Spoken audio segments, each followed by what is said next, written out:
हाँ जी स्टूडेंट्स, कैसे हैं आप सब? I hope all of you are fine. In our previous videos we discussed about the expenditure method and I gave you two questions for solvation. If you have solved, then I am going to tell you the answers of that questions. Answer for that first question will be 3350.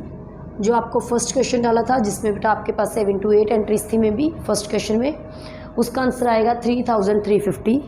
जो second question था आपका expenditure method का, उसमें आपके पास answer आएगा 50,424. ठीक है जी, ये आपके दोनों आंसर्स हैं. If you are unable to solve that questions then please give me message in the comment section box, then I will solve in any other videos. Clear? Today we are going to discuss about income method. Income method.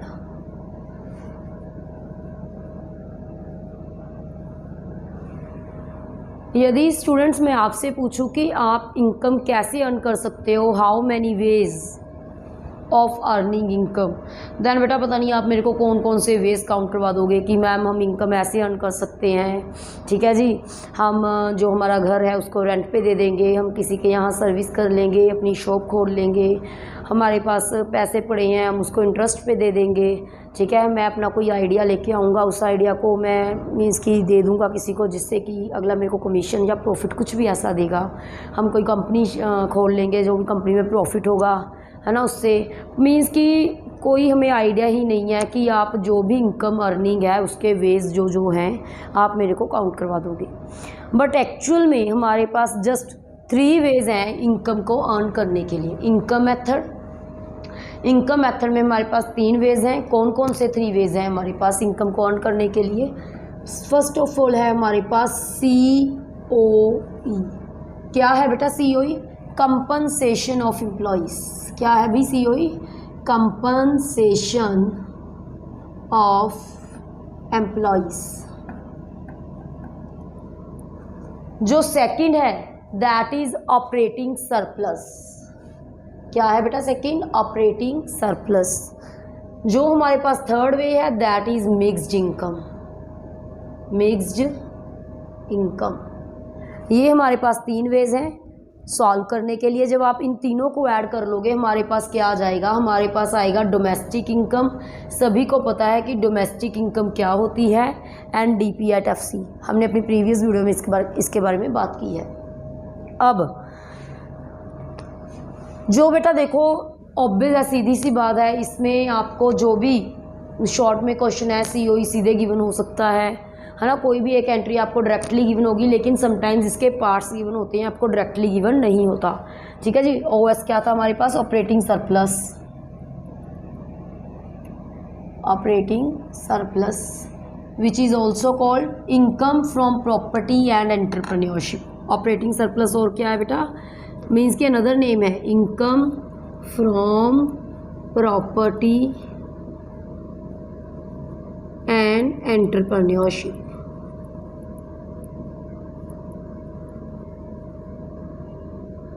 सही है जी. Mixed income तो आपको मैंने बोल ही दी कि ये हमारे पास mixed income है. अब जो इनके पार्ट्स हैं कि इसमें आपको एंट्रीज कैसे गिवन आएंगी. जो COE है, COE के अंडर आपको 3 तरह की एंट्रीज आएंगी. कौन कौन सी आएंगी? एक तो बेटा आप लोगों को आएगा वेजेस एंड सैलरीज. इसका मीनिंग क्या है भी? Wages and salaries in cash. एक तो आपके पास ये एंट्री आएगी. एक आ सकती है इसके साथ wages and salaries in kind. एक आ सकता है आपके पास social security benefits by employer. Specially mention होगा बाय एम्प्लॉयर. क्यों बेटा मैं इस पे बाय एम्प्लॉयर पे इतना प्रेशर दे रही हूँ? क्योंकि समटाइम्स वहाँ आपको बाय एम्प्लॉय भी आ सकता है, लेकिन जो आपने एंट्री पिक करनी है वो एंट्री आपने कौन सी लेनी है? बाय एम्प्लॉयर की. ऐसा क्यों? इनका मीनिंग समझो. कंपनसेशन ऑफ एम्प्लॉय का मीनिंग क्या है कि जब आप लोग किसी के अंडर काम करते हो तो वो आपको कंपनसेट कैसे करेगा. ठीक है। उसने आपको कंपनसेट करना है। कंपनसेट मीन्स कि आपको उसने जो भी आपने उसके लिए सर्विसेज रेंडर की हैं उसके लिए आप उसको वो क्या करेगा, आपको कोई ना कोई अमाउंट कुछ भी वो देगा, ठीक है जी। उसको हम क्या बोलते हैं, कंपनसेशन बोलते हैं। कंपनसेट कैसे कर सकता है, एक तो कर सकता है wages and salaries in cash, आपको जो भी कुछ है कैश में दे देगा। एक आपको बेटा काइंड में, फॉर एग्जांपल काइंड में आप कैसे ले सकते हो कि आपको वो मतलब मीन्स कि आप जो भी आपका लंच है वहाँ ही कर लेते हो, इसीलिए आप 1000 रुपीज़ कम लेते हो उससे, या 2000 रुपये कम ले रहे हो। इन काइंड में ऐसी कोई भी एंट्री आ सकती है। फॉर एग्जांपल आपने उसका फ्लैट लिया हुआ रहने के लिए, वो हमारे पास आ जाएगा इन काइंड में। तो एक तो देखो ये 2 मेथड हैं कंपनसेट करने के आपको। और तीसरा मेथड क्या है, तीसरा मेथड क्या है भाई, हमारे पास है social security benefits. Social security benefits भी हो सकता है, सोशल सिक्योरिटी कंट्रीब्यूशन भी हो सकता है, और सोशल सिक्योरिटी स्कीम्स भी आ सकता है। दैट मीन्स जो ये बी लिखा है ना बेनिफिट्स, बेनिफिट्स के प्लेस पे कंट्रीब्यूशन भी आ सकता है, कंट्रीब्यूशन के प्लेस पे हमारे पास स्कीम्स भी आ सकता है बाय एम्प्लॉयर। इसमें मोस्टली हमारे पास आएंगे पीएफ प्रोविडेंट फंड हो गए, या से पेंशन होगी, ऐसी एंट्रीज आएंगी, ठीक है बेटा। अब एक बात यहाँ ध्यान रखो, जो पेंशन होगी सिर्फ एम्प्लॉयज़ की पेंशन आएगी। समटाइम्स आपको क्वेश्चन में गिवन होगा कि ओल्ड एज पेंशन, और एक होगा कि एम्प्लॉयज़ की पेंशन, जो भी आपके एम्प्लॉयज़ हैं उनकी पेंशन, ठीक है। तो बेटा आपने जो ओल्ड एज पेंशन है आपने उसको काउंट नहीं करना। क्यों नहीं काउंट करना, वो ओल्ड एज पेंशन है, जस्ट वन साइडेड ट्रांजैक्शंस हैं, और सभी को पता है कि वन साइडेड ट्रांजैक्शन हम नेशनल इनकम में काउंट नहीं करते। दैट्स वाई आपने इस चीज़ का ध्यान रखना है कि जो पेंशन है कौन सी पेंशन है, जिन लोगों ने आपके लिए काम किया है उनकी पेंशन है, उनकी पेंशन ही सिर्फ आप नेशनल इनकम में ऐड करोगे, अदरवाइज आप कोई भी और पेंशन ऐड नहीं करोगे। सिमिलरली काइंड के लिए देखो बता रही हूँ आपको, जैसे उन्होंने एंट्री पा दी आपको, क्या है, कौन सी एंट्री दे दी, मील टू बेगर्स, ठीक है। जो आपके गली में भिखारी हैं उनको आपने कोई भी कुछ भी मतलब कि फूड वगैरह दे दिया, है ना। एक वही सेम मील, जो सेम फूड था वो आप किसको दे रहे हो, एम्प्लॉयज़ को दे रहे हो। तो जो एम्प्लॉयज़ को दे रहे हो वो तो होगी काइंड वाली एंट्री, बेगर्स वाली भी काइंड वाली है, लेकिन जो बेगर्स वाली है वो क्या है, वन साइडेड पेमेंट है, वन साइडेड ट्रांजैक्शंस हैं। दैट्स वाई बेगर वाला इसमें ऐड नहीं होगा। ओनली कौन से वाला ऐड होगा बेटा, हमारे पास जो आपने एम्प्लॉयज़ को फ्री में जो भी फूड दिया है वो सिर्फ ऐड होगा, दूसरा कोई नहीं ऐड होगा। तो इस बात का आपने ध्यान रखना है। Wages and salaries in kind में सिर्फ जो लोग आपके एम्प्लॉयज़ हैं उनकी काइंडनेस ही आप उसमें ऐड करोगे, जो भी काइंडनेस में उसको दे रहे हो, और पेंशन में जो लोग आपके लिए काम कर रहे हैं सिर्फ उनकी पेंशन ही आप ऐड करोगे। सही है जी। और बेटा मेरी गारंटी है, 100% गारंटी है कि इन तीनों के अलावा सीईओ के अंडर और कुछ नहीं आएगा। यदि आएगा सीईओ के अंडर सिर्फ यही 3 चीज़ें आ सकती है, इसके अलावा कुछ नहीं आएगा। Next is operating surplus. अब ऑपरेटिंग सरप्लस क्या है, ऑपरेटिंग सरप्लस है भी आपने किसी के अंडर कोई काम नहीं करना, ना ही आप अपना कोई बिजनेस कर रहे हो। जस्ट जो इनकम आपको आपकी प्रॉपर्टी से हो रही है, जो इनकम आपको आपकी एंटरप्रेन्योरशिप के कारण हो रही है, उसको हम क्या बोलते हैं, ऑपरेटिंग सरप्लस। मैंने ऑलरेडी लिखा हुआ है income from property and entrepreneurship. इसमें हमारे पास क्या आएगा, इसमें हमारे पास आएगा रेंट, रॉयल्टी, इंटरेस्ट, प्रॉफिट। तो जो ये वाली एंट्रीज़ हैं हमारे पास 4 एंट्रीज़, ये हमारे पास किसकी हैं, ऑपरेटिंग सरप्लस की एंट्रीज़ हैं। यदि आपको ऑपरेटिंग सरप्लस सीधे गिवन नहीं है तो आपने फाइंड करना है कि इन एंट्रीज़ के आपको, इन एंट्री में से आपको कोई ना कोई एंट्री गिवन होगी, ठीक है बेटा। इस चीज़ का आपने ध्यान रखना है, या रेंट गिवन होगा, रॉयल्टी, इंटरेस्ट, प्रॉफिट। अब देखो मोस्ट ऑफ द स्टूडेंट्स बोलेंगे कि मैम रेंट का मीनिंग भी पता है हमें, इंटरेस्ट भी पता है, प्रॉफिट भी पता है, तो ये रॉयल्टी क्या है, क्या मीनिंग है इसका। जो रॉयल्टी होती है ना बेटा, जो आपको आपके नेम फेम के कारण इनकम हो रही है। फॉर एग्जांपल जो भी आपके पास आपका कोई ट्रेडमार्क है उसके कारण आपको इनकम हो रही है ना। जो हमारा कोई एक सिंबल होता है उसके कारण हमें इनकम होती है, उसको हम क्या बोलते हैं, प्रॉपर्टी बोलते हैं, सॉरी उसको हम रॉयल्टी बोलते हैं। और रेंट, रॉयल्टी, इंटरेस्ट, ये तीनों आपको सीधे गिवन होते हैं। जस्ट जो प्रॉफिट है समटाइम्स इसके भी आगे पार्ट्स होते हैं। इसका फर्स्ट पार्ट है प्रॉफिट को देखो भी याद करने का कौन सा मेथड है। यदि आप लोग कॉमर्स के स्टूडेंट्स हैं, आपने अकाउंट्स बिजनेस स्टडी की है, देन आपकी कंपनी में कुछ लोगों ने इन्वेस्ट कर दिया, ठीक है जी, शेयर होल्डर्स हैं। क्या हुआ, आपकी कंपनी को हो गया प्रॉफिट। अब उस प्रॉफिट को आप क्या करोगे? सीधी सी बात है, प्रॉफिट का क्या करेंगे? एक तो प्रॉफिट पे लग जाएगा टैक्स, और उसको हम क्या बोलते हैं? Corporate tax. जो प्रॉफिट पे टैक्स लगता है भाई, उसको क्या बोलते हैं? Corporate tax. एक उसका क्या करोगे? जिन्होंने आपकी कंपनी में इन्वेस्ट किया है, प्रॉफिट का उनको कुछ नहीं दोगे? उनको भी तो प्रॉफिट का कुछ मिलेगा। जो भी उनको प्रॉफिट का मिलेगा दैट इज़ कॉल्ड डिविडेंड। जो हमने शेयर्स पे उनको देना है उसको हम क्या बोलेंगे? डिविडेंड। लास्ट में अभी भी पैसे हैं, क्या करोगे? सभी उड़ा दोगे? नहीं, ऐसा कोई भी नहीं करता बेटा। जो कंपनीज़ के ओनर होते हैं उनको पता है कि हमने फ्यूचर में ग्रो करना है, फ्यूचर में हमें अपनी कंपनी की ग्रोथ चाहिए, डेवलपमेंट चाहिए, तो उसके लिए वो क्या रखेंगे लोग? वो रखेंगे retained earnings. Retained earnings future के लिए, मतलब कंपनी के नेम पे ही कुछ ना कुछ पैसा रख लेंगे कि जिसको फ्यूचर में वो कंपनी पे ही इन्वेस्ट करेंगे। और जो ये रिटेन्ड अर्निंग्स हैं इसको अनडिस्ट्रीब्यूटेड प्रॉफिट भी बोलते हैं, कॉर्पोरेट सेविंग्स भी बोलते हैं। प्लीज़ इस चीज़ को नोट कर लेना। समटाइम्स अनडिस्ट्रीब्यूटेड प्रॉफिट लिखा हुआ आता है और समटाइम्स कॉर्पोरेट सेविंग्स लिखा हुआ आता है। और बेटा ये मेरी गारंटी है कि इसके अलावा आपको कोई भी एंट्री नहीं आएगी ऑपरेटिंग सरप्लस में से। क्या आएगा? Rent, royalty, interest, profit. Profit के आगे 3 पार्ट हैं। मैंने बता दिया कि आपने क्या करना है। प्रॉफिट आपको समझ में नहीं आ रहा कि मैम इतना सब कुछ कैसे याद करें, तो समझने के लिए बहुत सिंपल सी बात है कि आपकी कंपनी में किसी ने इन्वेस्ट किया हुआ है, उसके अकॉर्डिंग आप इसको याद कर सकते हैं। अब आ गई हमारे पास मिक्स्ड इनकम की बारी। मिक्स्ड इनकम क्या है? देखो बेटा, जिन लोगों का खुद का कोई बिजनेस होता है, सेल्फ एम्प्लॉय पर्सन, उनकी हम कोई कैटेगरी नहीं कर सकते कि उनको इनकम कैसे कैसे होती है, ठीक है। तो इसका आगे कोई भी इसकी मतलब कि ये सीधे ही आपको आएगी, या तो आएगी सेल्फ एम्प्लॉयड पर्सन इनकम या आएगी मिक्स्ड इनकम। आपने उसको डायरेक्टली उठा लेना है।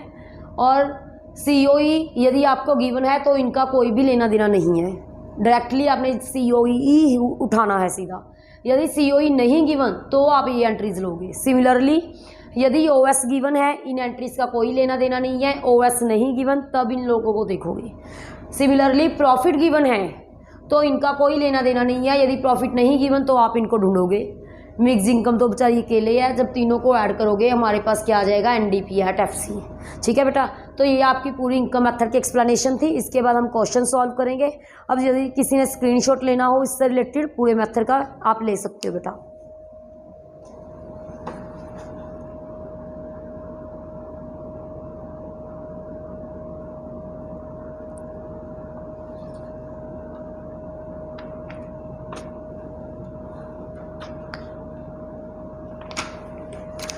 हाँ जी, हो गया होगा बेटा सभी का।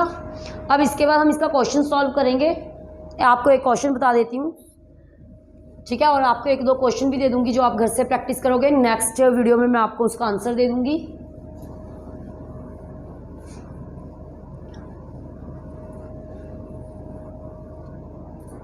हाँ जी, क्वेश्चन में गिवन देखो क्या है बेटा। साथ के साथ आप लोग एंट्रीज प्लीज़ लिखते जाओ कि आप बच्चे मेरे साथ ही सॉल्व कर सके। ये ना हो कि पहले मैं एंट्रीज लिखूंगी उसके बाद आप नोट डाउन अपनी लिखनी स्टार्ट करोगे, ऐसा कुछ नहीं होना चाहिए। तो एंट्रीज लिखनी स्टार्ट करो फर्स्ट ऑफ ऑल। और जो ये क्वेश्चन दूंगी देखो बेटा, साथ ही साथ दूसरे मेथड्स की प्रैक्टिस भी करेंगे। इनकम मेथड के साथ जो ये क्वेश्चन दूंगी आपने एक्सपेंडिचर के साथ भी सॉल्व करना है, ठीक है। एक्सपेंडिचर के साथ मैं नहीं सॉल्व करवाऊंगी, आपने खुद करना है। इनकम के साथ मैं सॉल्व करवाऊंगी। क्या क्वेश्चन है आपके पास? आप लोगों ने फाइंड करनी है अभी नेशनल इनकम। क्या फाइंड करना है? NNP एट FC, सभी को पता है नेशनल इनकम होती है। गिवन है आपको COE, कितना है भी? 600। उसके बाद गिवन है GFCE, पता है GFCE क्या होता है? Government final consumption expenditure, that is 550। उसके बाद आप लोगों को गिवन है NFIA, net factor income from abroad, that is -10। उसके बाद आप लोगों को गिवन है नेट एक्सपोर्ट्स। नेट एक्सपोर्ट्स वो हमें कितना गिवन है बेटा? वो है -15। देन आप लोगों को प्रॉफिट, देखो प्रॉफिट सीधे गिवन है तो कॉर्पोरेट टैक्स ये कुछ नहीं चाहिए हमें, ये है हमें 400। NIT that means net indirect tax आपके पास है 60। उसके बाद है अभी MI mix income 350, rent 200, interest 310, PFC private final consumption expenditure 1000, NDCF पता भी क्या है NDCF? प्रीवियस वीडियो जाके देखो बेटा, वहाँ पता लगेगा आपको net domestic capital formation. NDCF क्या है? Net domestic capital formation, that is 385। उसके बाद है आपके पास कंजम्पशन ऑफ फिक्स कैपिटल। सभी को पता है कि कंजम्पशन ऑफ फिक्स कैपिटल को हम क्या बोलते हैं? Depreciation, that is 65। तो हमारे पास ये क्वेश्चन है, आपने इस क्वेश्चन को क्या करना है बेटा? सॉल्व करना है। देखो एक्सपेंडिचर मेथड से आप खुद लोग ट्राई करोगे, ठीक है जी, आप लोग खुद ट्राई करोगे। आपको इनकम मेथड का एक बार क्वेश्चन दे देती हूँ। वैसे ये क्वेश्चन सिंपल है, इसमें बिकॉज COE डायरेक्टली आ गया, लेकिन ऑपरेटिंग सरप्लस बेटा मैंने डायरेक्टली नहीं दिया, ऑपरेटिंग सरप्लस की आपको एंट्रीज दी हुई हैं। देखो भाई, अब सभी को पता है जो इनकम मेथड से हम सॉल्व करने जा रहे हैं, और इनकम मेथड के द्वारा जब हम सॉल्व करते हैं तो हमारे पास क्या आता है? NDP at FC। क्या आएगा भी? NDP at FC। क्या क्या चाहिए NDP एट FC में? COE plus operating surplus plus mixed income, ये 3 चीज़ें चाहिए। अब देखो मिक्स्ड इनकम आपके पास सीधे ही पड़ी है, COE सीधे ही पड़ी है। क्या हमारे पास टेढ़ा है? अकेला ऑपरेटिंग सरप्लस। ऑपरेटिंग सरप्लस को पहले ही फाइंड कर लो, कितना आएगा? कितना आएगा भी ऑपरेटिंग सरप्लस? अदरवाइज आप यहाँ भी लिख सकते हो बेटा ब्रैकेट में rent plus royalty plus interest plus profit, जो आप लोगों को बताया था। तो मैं यहाँ फाइंड कर रही हूँ। देखो रेंट कितना है? 200, रॉयल्टी गिवन नहीं 0, इंटरेस्ट कितना है भी? 310, प्रॉफिट्स क्या है आपके पास? 400। तो ऑपरेटिंग सरप्लस कितना गया? 200 प्लस 310 510, 510 प्लस 400 910, 910 आपके पास आ गया ऑपरेटिंग सरप्लस, ठीक है जी। अब यहाँ वैल्यूज पुट करो। COE की वैल्यू कितनी है? 600, ऑपरेटिंग सरप्लस आपके पास कितना आ गया? 910, मिक्स्ड इनकम क्या है आपके पास? 350। कितना आ गया बेटा? 950 प्लस 910, दैट इज 1860। ये आएगा आपके पास आंसर। देखो भी यही आएगा बेटा, और तो कुछ नहीं आएगा।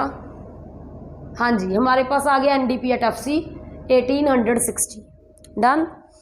अब आप लोगों ने क्या करना था, यदि स्क्रीनशॉट लेना चाहते हो इसका, वैसे तो पूरा बेटा नेशनल इनकम ही फाइंड करने दो मेरे को।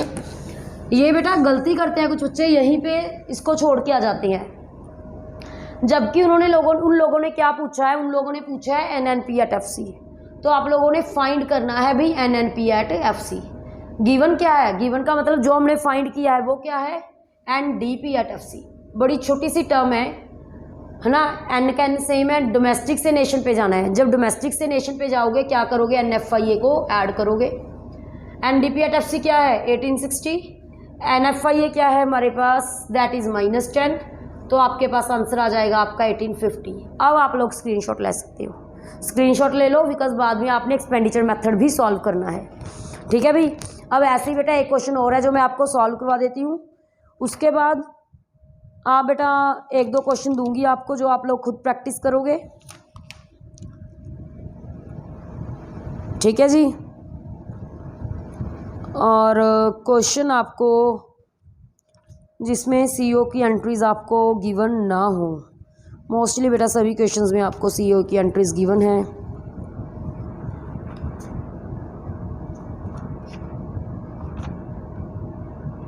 यस, यहाँ पड़ा है क्वेश्चन। देखो भी नेक्स्ट क्वेश्चन कर दो इरेज बेटा, स्क्रीनशॉट ले लिया होगा आपने।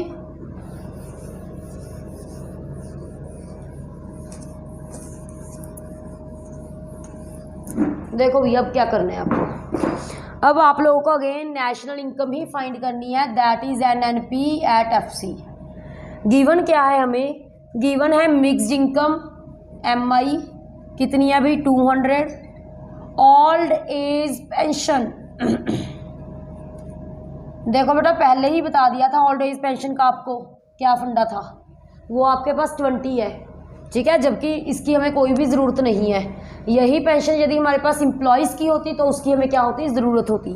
ओल्ड एज पेंशन हमारे पास क्या है भाई? 20। डिविडेंड्स आ गए, आगे प्रॉफिट का पार्ट आ गया dividend, that is 100। Operating surplus आ गया, अभी सीधे गिवन है तो डिविडेंड की तो देखो ज़रूरत ही नहीं है, 900। वेजेस एंड सैलरीज आ गए 500।